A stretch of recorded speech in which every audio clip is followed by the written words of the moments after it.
आज यूलो पे अपने दोस्त के साथ में ब्लिंकिट का ऑर्डर देने गया था, लेकिन आने के टाइम पे इतना लेट हो जाएगा कि हम लोग को ऐसे आना पड़ेगा। मैंने सोचा नहीं था। चलो बता तो क्या हुआ। सो हेलो गाइस, आज मैं फिर से निकल गया अपने दोस्त के साथ में ब्लिंकिट का ऑर्डर मारने के लिए। चलो देखते हैं आज क्या क्या होता है। फिर हम लोग ब्लिंकिट के स्टोर पे पहुंच गए थे और जैसे ही पहुंचा वैसे ही देखा हम लोग का दोस्त भी मिल गया हम लोग को। उसके बाद स्टोर पे पहुंच गए, मेरे दोस्त भी चले गए ऑर्डर लेने के लिए। ऑर्डर लेके आ गए, फिर हम लोग चले गए ऑर्डर देने के लिए। हम लोग दिए हुए लोकेशन पे तो पहुंच गए थे, लेकिन वो अवेलेबल ही नहीं थे जिसने ऑर्डर किया था। फिर हम लोग वॉचमैन अंकल को पार्सल लेके आ गए थे। फिर यूलो मैंने ले ली थी, मैं चला रहा था यूलो। उसके बाद में उसमें चार्जिंग भी नहीं थी यूलो में, तो फिर हम लोग चले गए बैटरी चेंज कराने के लिए। बैटरी चेंज कराने के बाद में हम लोग चले गए स्टोर पे, फिर से ऑर्डर लिया और चले गए फिर से ऑर्डर देने के लिए। और इस बार बड़ी बिल्डिंग में लगा था ऑर्डर। मुझे लगा नहीं कि वॉचमैन अंकल छोड़ेंगे दो लोग को, लेकिन छोड़ दिया था। तो हम लोग चले गए इधर। फिर हम लोग बिल्डिंग में एंटर करके लिफ्ट पकड़ के चले गए इस फ्लोर के टॉप फ्लोर पे, जो था 21 फ्लोर। जैसे ही पहुंचा देखे 21 फ्लोर पे तो दो घर है और दो घर के बीच में सोफा रखा था घर के बाहर। फिर हम लोग ऑर्डर देने के बाद में आ गए थे नीचे और अपने यूलू के पास में यूलू पकड़ के फिर से चले गए स्टोर पे। स्टोर पे पहुंच के फिर से पार्सल लिया और ये वाला पार्सल भी सेम ही बिल्डिंग में था। फिर से हम लोग चले गए वही बिल्डिंग में। ऑर्डर देके आगे फिर हमारा दूसरा दोस्त भी इधर ही बैठा था। फिर वो बोला मेरा भी ऑर्डर लेके आया, तो मेरा दोस्त ऑर्डर तो लेके आ गया। पता नहीं इसको कौन सी मस्ती उठी, इसने इसके पैकेट में से चिप्स उठा लिए, लेकिन बाद में दे भी दिए थे।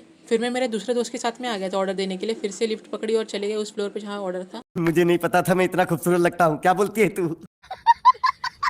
ऑर्डर देने के बाद में हम लोग आ गए थे सानपाड़ा। सानपाड़ा से निकल के हम लोग चले गए कुछ खाने के लिए। फिर रास्ते में हम लोग को वड़ा पाव ही दिख गया, तो हम लोग ने सोचा चलो वड़ा पाव ही खा लेते। खाने के बाद हम लोग चले गए फिर से स्टोर पे और यही चीज़ हम लोग रिपीट करते रहे 2-3 टाइम में। फिर और 2-3 जगह ऑर्डर मारा, उसके बाद हम लोग निकल गए अपने घर के लिए। रात के 10-19 हो गए थे। हम लोग ने सोचा निकल जाते, लेकिन हमारा दूसरा दोस्त था वो तो गया था कहीं ऑर्डर मारने, वो 11 बजे आया। फिर हम लोग तीनों लोग एक ही यूलू पे आए। यूलू की इतनी स्पीड थी नहीं, तो हम लोग को एक स्कूटी वाला बंदा मिल गया जो हमारा दोस्त ही था। मैं तो चला अपने घर पे। आप इस वीडियो को लाइक और चैनल को सब्सक्राइब कर लेना।